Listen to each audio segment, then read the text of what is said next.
I'm in my late 40s, significantly behind our retirement, and I knew that I couldn't depend on any person or any social safety nets to get me out of this hole. So I decided to bet on myself. I made a decision that I will become a 40 plus mid-sized content creator and that I would use those earnings to catch up on retirement by $100,000.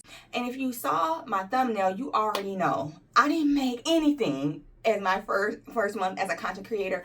Nothing, y'all. Zero. Welcome back to the Style Catch Up, where I not only use fashion to look good, but to catch up on retirement. So today, y'all, I will talk about my first month as a content creator, any expenses or projected or income that I am expecting to make in the next few months, mindset and identity. And then lastly, I'll talk about the things that I am working on to improve so that I can make sure that this is a legitimate business, because it's not a business until it starts making money. You hear me? So if y'all want to learn more about this experience and come along on this journey with me, stay tuned. So y'all, let's get into income and expenses. When you're funding or self-funding a business, you incur expenses before you usually gain any type of income for that business. I am showing primarily smart casual workwear fashion, and it's fashion that I'm actually wearing to my job. From an IRS perspective, I am not able to write off clothing that I'm using for work. However, because I am using those same clothes for content for my business and to show you guys what it could potentially cost me,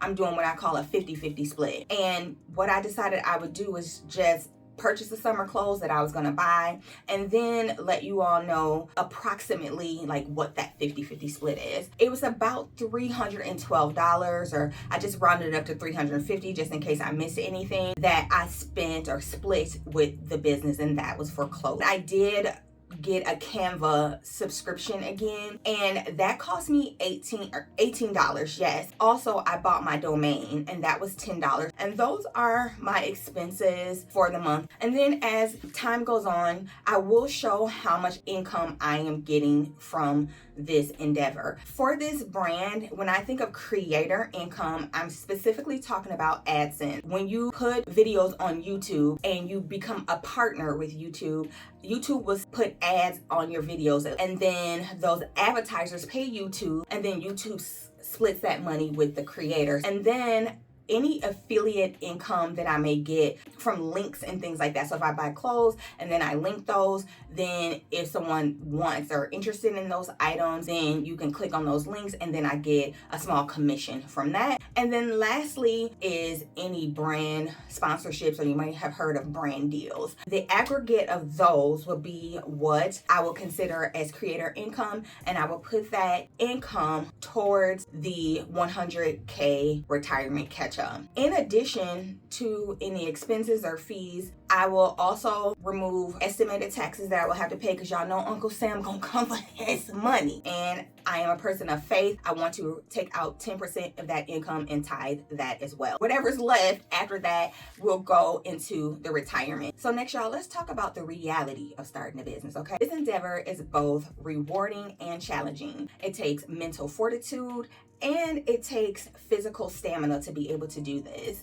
I mean, when people don't really talk about, like, when you're doing fashion content, that's a physical, taxing sort of content creation to do, because you're putting on outfits, you're putting on makeup, you're moving your lighting, you're posing, and you're just doing a lot of physical things. And y'all know I'm in my late 40s.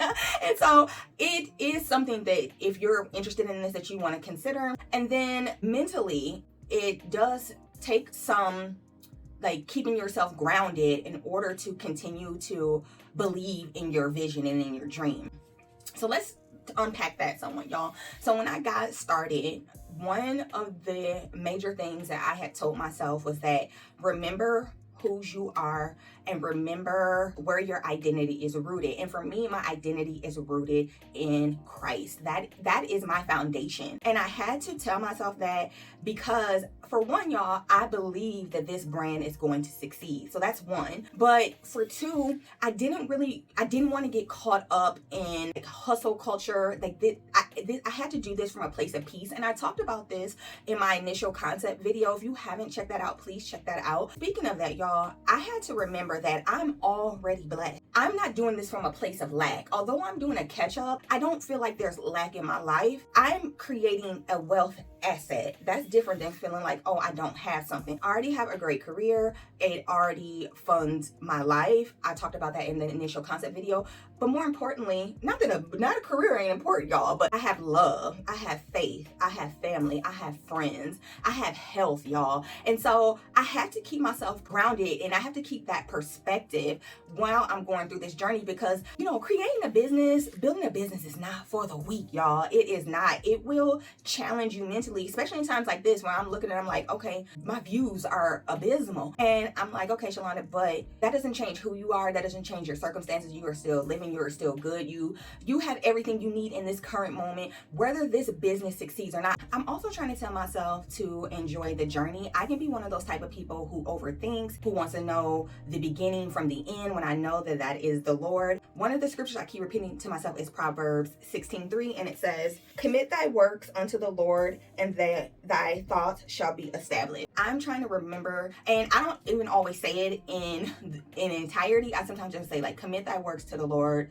commit thy works to the Lord. So then I won't try to get ahead of myself, because I have a habit of wanting to do that. And so I'm trying to really just enjoy the journey. And I actually am, y'all. Like, I'm like enjoying this, and that hasn't always been the case in my YouTube journey. So the last thing I will say about this, just to kind of bring the point home and to give you guys a concrete example of what I'm talking about, I made a concerted effort not to look at my analytics every day. I didn't download the YouTube Studio onto my cell phone. That was deliberate. And I only look at my analytics when I go to upload a new video, because I just know as a new creator that it is unhelpful to obsess over those analytics like that.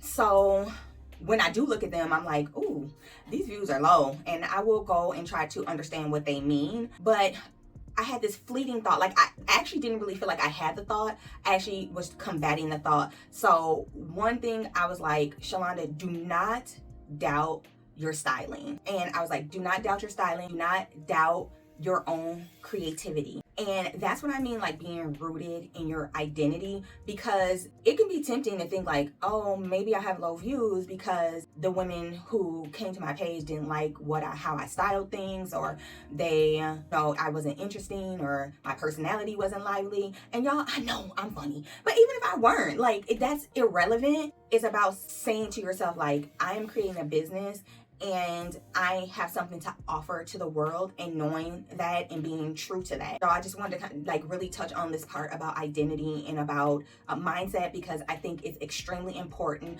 especially when you're starting from zero, to remember to ground yourself in whatever it is. For me, it's faith, but whatever that is for you. So on that, y'all, you know, speaking of low views, let's talk about it. You know, my views are low, and that is, you know, like how I knew I wasn't going to make any money. And I'm not discouraged, y'all. I'm actually quite encouraged and quite motivated. I'm actually excited. I actually have to sometimes temper my excitement, because I'm like, girl, just go through the process. Just do the thing. But I am working on 3 things with my content that I think matter. And I've spoken on views with y'all, but I actually don't think that that is an important metric. I know just from studying and research the metrics that I believe are important, and I'm not gonna bore y'all with them too much, but I am gonna briefly touch on them. So y'all, there are 3 things I'm working on to improve my content, and the first one is my thumbnails. So my first couple pictures, I don't remember how many, but I was using my cell phone to record, which I still am, but I was also using it to take the photo, and I actually stopped doing that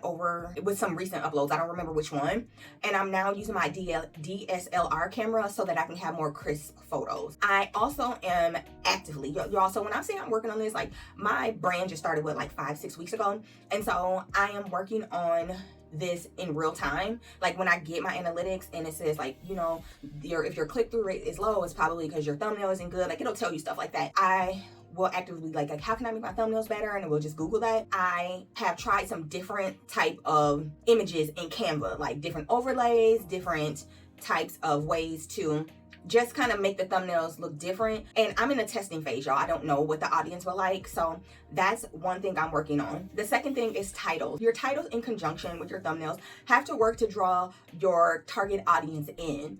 And for me, y'all, titles are they just don't come naturally to me to write them in a way. Well, actually, y'all, they do. But the way I want to write them is how they used to want to write them in 2018. Y'all know I used to have a business, so I'm still in that mode, and I wasn't on social media after that. So I'm still in that mode. I'm trying to switch my way of thinking. The last thing that I'm I'm actively working on is the pacing within my video. So when I first started making these videos, y'all, I was making them and I was literally like getting dressed on screen. I would put on each piece like a accessory, then I would put on the shirt and the pants, and I would talk through my reasoning, like talk through the styling and the reasoning, not to get ready with me. So I've switched to having a completed look on camera versus like putting it on piece by piece and explaining it. And then I also don't explain it.